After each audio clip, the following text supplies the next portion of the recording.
Fatalo fatu Samoa ye wo mai pa mana ya pa anga ya subscribers e Faamalulu atu malanganga mo lalo tu sai ma tu langa fale tono ye tato video ye ma sanina na upload ya leo tang fa ya tu le short video le se to tang fa ya po to fa po to langona mai ya le si tato video walon po tang fa la vai fa se tutu na inga le channel tau seti ya tau sia pe fai o okay mai ai na osina short video le tu atu ilunga se toi fafsina tu lava le malu nai pa angama tato au subscribers ya matato au mai moa foi FC le tuai po to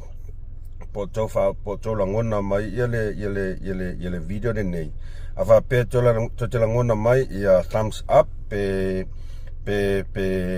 longo mai Faamolemole lava malangang fa maulalo fa stai